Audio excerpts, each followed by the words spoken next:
নমস্কার বন্ধুরা, আমি চলে এসেছি তোমাদের স্বাদে ভরপুর রান্নাঘরে আবার একটা নতুন রেসিপি নিয়ে। চিংড়ি মাছ দিয়ে মোচার তরকারি। খুব সুন্দর হয় এই রেসিপিটা, নিরামিষ আমিষ সব রকম ভাবে বানানো যায় এই মোচা। তো আমি আজকে চেষ্টা করেছি চিংড়ি মাছ দিয়ে বানানোর জন্য। তো চলো এই রান্নাটা কেমন করে করতে পারি আমি তোমাদের সাথে শেয়ার করি।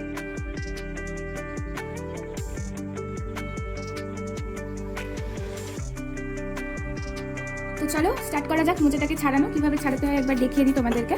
এইভাবে আমি একটা করে পাতা ছাড়িয়ে নেব, নিয়ে এই ফুলগুলোকে এরকম করে ছাড়িয়ে নিতে হবে। নিয়ে এর ভেতরে যে একটা দেখবে শক্ত ডান্ডি মতো আছে, এই যে এই জিনিসটা দেখতে পাচ্ছ তোমরা, এটাকে ছাড়িয়ে ফেলতে হবে।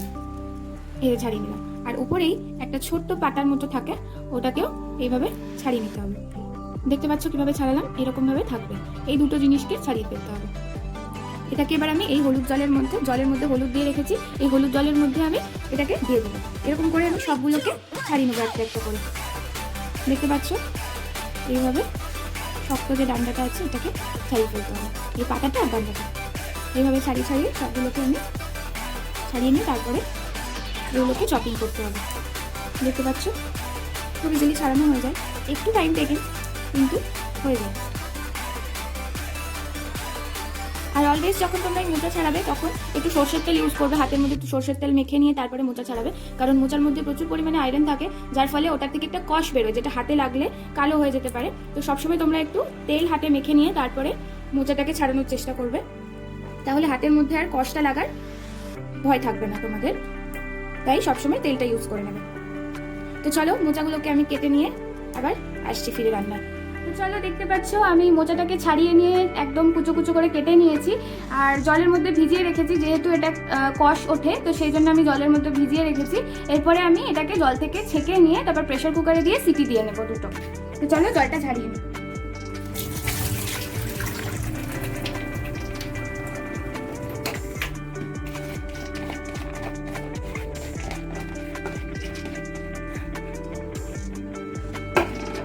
জলটা আমার ঝারিয়ে নেওয়া হয়ে গেছে, এরপরে আমি এটাকে প্রেসার কুকারে দিয়ে দেব।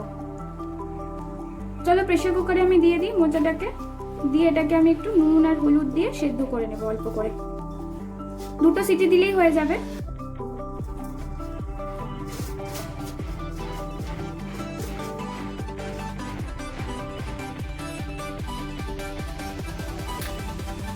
একটা চামচ মতো আমি হলুদ দিয়ে দিচ্ছি, আর নুনটা একদম অল্প করে দেবে তোমরা, কারণ আবার তরকারিতে আমরা নুন দেবো, তো সেই জন্য নুনটা খুব একটা বেশি দেওয়ার দরকার নেই। এরপর আমি একটু জল দিয়ে দেবো।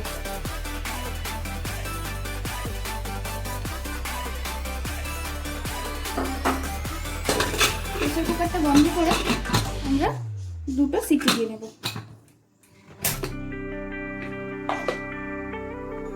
সেদ্ধ করতে বসিয়ে দিয়েছি, দুটো সিটি দিয়ে দিলে তারপরে আমি আবার রান্নায় ফেরত আসছি। প্রিপারেশনগুলো আমরা করে নিই। তো দেখতে পাচ্ছ আমি 3টে মিডিয়াম সাইজের আলু নিয়ে নিয়েছি খোসা ছাড়িয়ে, এগুলোকে আমি এবার ছোট ছোট করে কেটে নেব।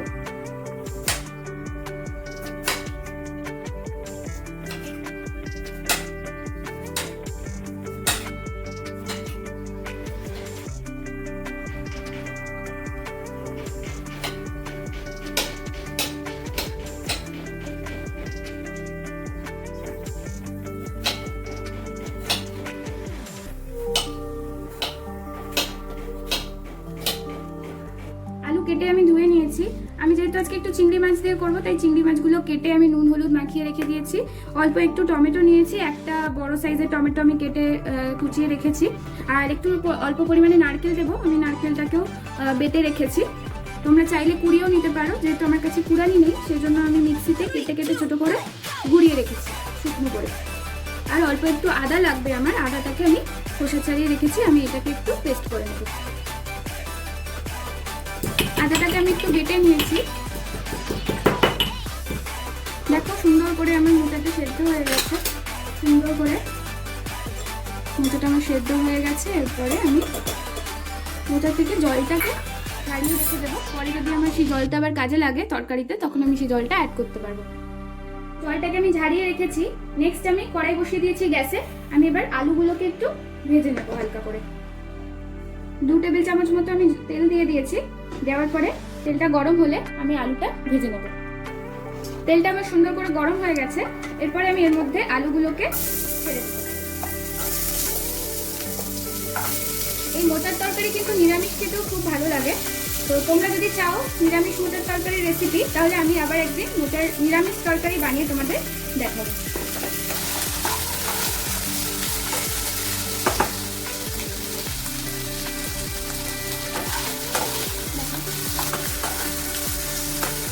সুন্দর করে আলুগুলোকে আমি ভেজে নেব। খুব লাল লাল করে ভাজার দরকার নেই, হালকা করে একটু ভেজে নিলেই হবে। 70% মতো একটু কুক হয়ে যাবে ভাজতে ভাজতেই আলুটা।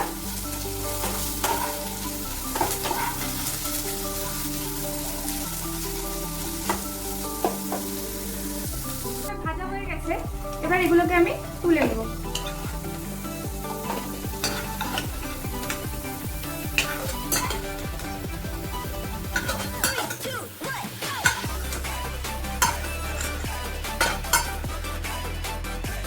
তুলে নিয়েছি। এবার আরেকটু আমি তেল অ্যাড করব কড়াইতে। নেক্সট আমি চিংড়িগুলোকে হালকা করে ভেজে নেব।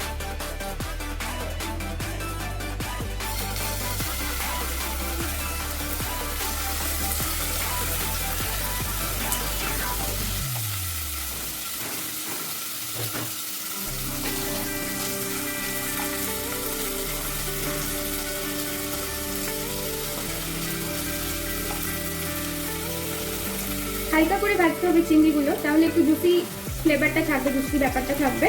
তো সেই জন্য হালকা করে ভেজে নেব, খুব লাল লাল করে ভাজবো না।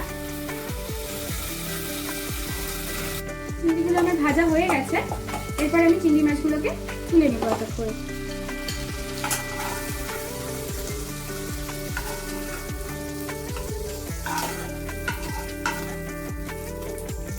চিংড়িগুলো তুলে নিয়েছি।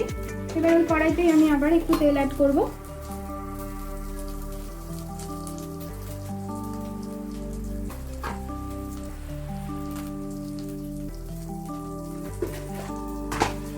এরপরে আমি এর মধ্যে একটু 1/2 চা চামচ মতো জিরে ফোড়ন দেব, আর 2টো তেজপাতা আমি অ্যাড করব।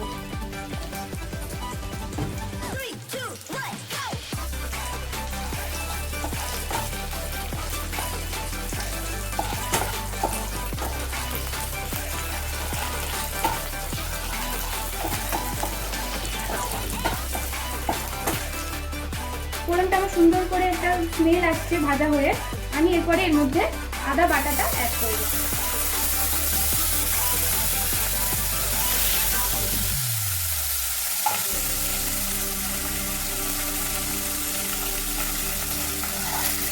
আদার কাঁচা গন্ধটা চলে যাওয়ার পর আমি এর মধ্যে যে টমেটোটা কেটে রেখেছিলাম সেই টমেটোটা এর মধ্যে দিয়ে দেব।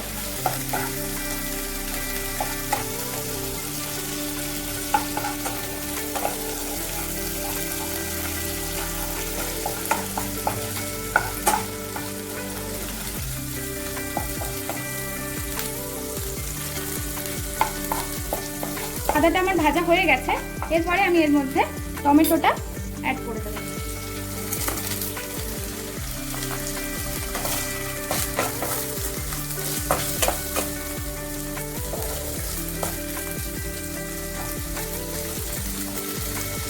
একটু মিডিয়াম ফ্লেমে আমি টমেটো আর আদাটাকে ভেজে নিচ্ছি। তারপরে আমি এর মধ্যে এক এক করে মশলাগুলোকে অ্যাড করব।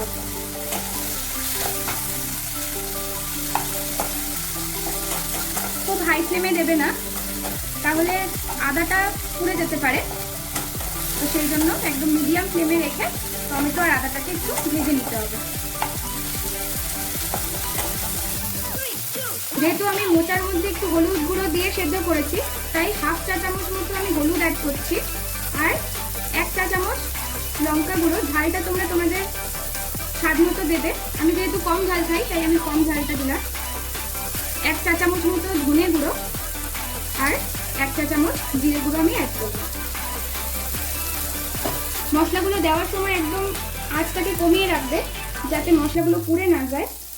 এর মধ্যে আমি একটু Kashmiri red chilli powder add করব। কাশ্মীরি রেড চিলি পাউডারটা দিলে কালারটা খুব সুন্দর আসে। এরপর আমি এর মধ্যে একটু জল দেবো।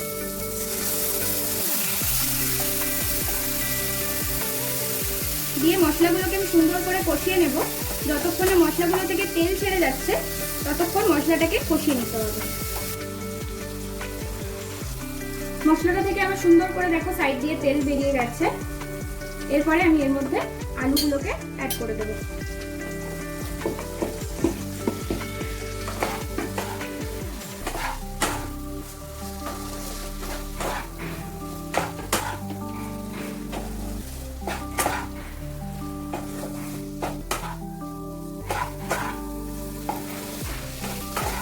খুব সুন্দর কালারটা এসেছে।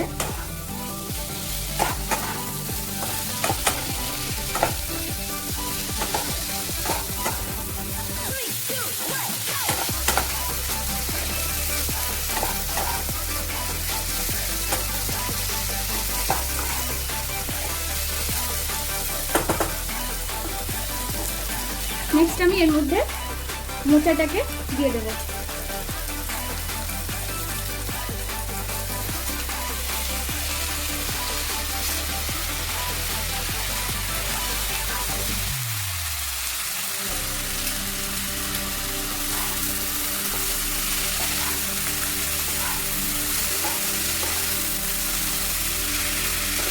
এই সময় মিডিয়াম ফ্লেমে রাখবে।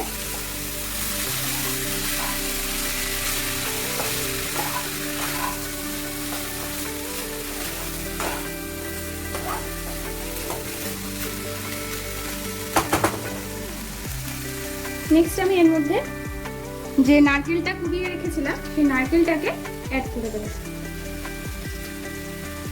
নারকেলটা নিরামিষেই বেশি ইউজ হয়, কিন্তু এর মধ্যে দিলেও খেতে খুব সুন্দর লাগে, স্বাদটা আরো বেড়ে যায়। তো সেই জন্য আমি নারকেল কোড়াটাও এর মধ্যে অ্যাড করছি। তোমরা চাইলে এটাকে স্কিপ করতে পারো, শুধু চিংড়ি মাছ দিয়েও করতে পারো। আমি একটু নারকেল দিলাম, খেতে ভালো লাগবে। এরপর আমি এর মধ্যে চিংড়ি মাছ যেটা ভেজে রেখেছিলাম সেই চিংড়ি মাছটাকে দিয়ে দেব।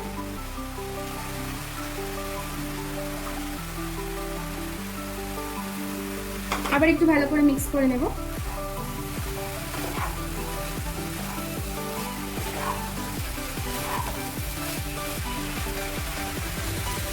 যেহেতু আমি মোচাটাকে সেদ্ধ করেছিলাম নুন দিয়ে, তো তোমরা তোমাদের স্বাদ মতো আবার একটু নুন এর মধ্যে অ্যাড করে দেবে।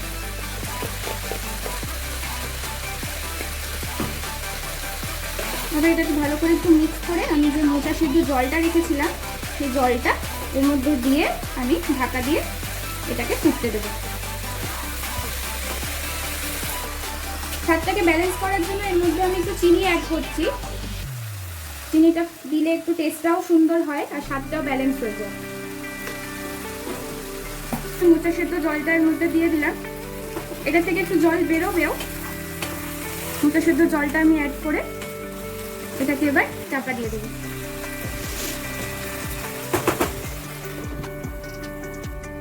এটাকে ফুটতে দেবো কিছুক্ষণ, তারপরে আবার ফিরত আসছি। ঢাকাটা খুলে আমি দেখবো 10 মিনিট হয়ে গেছে। ঢাকাটা খুলে আমি দেখে নিই কেমন আছে মোচাটা। খুব সুন্দর করে আমার মোচাটা সেদ্ধ হয়ে গেছে। এরপরে আমি এর মধ্যে একটু গরম মশলা আর একটু ঘি অ্যাড করে দেব। 1 চা চামচ মতো গরম মশলা দেবে আর একটু ঘি।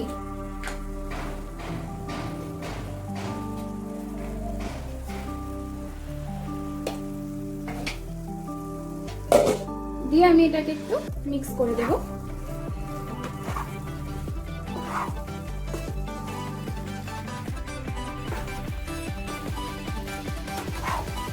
খুব সুন্দর খেতে লাগে গরম ভাতের সঙ্গে।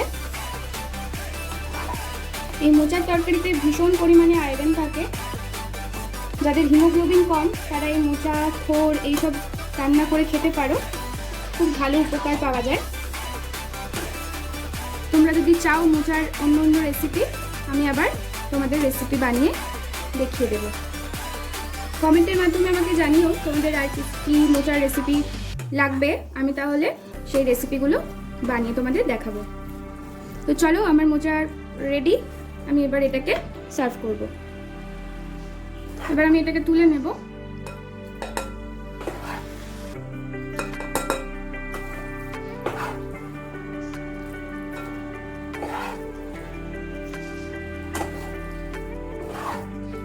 অবশ্যই তোমরা এটা ট্রাই করবে, খুবই সুন্দর খেতে লাগে।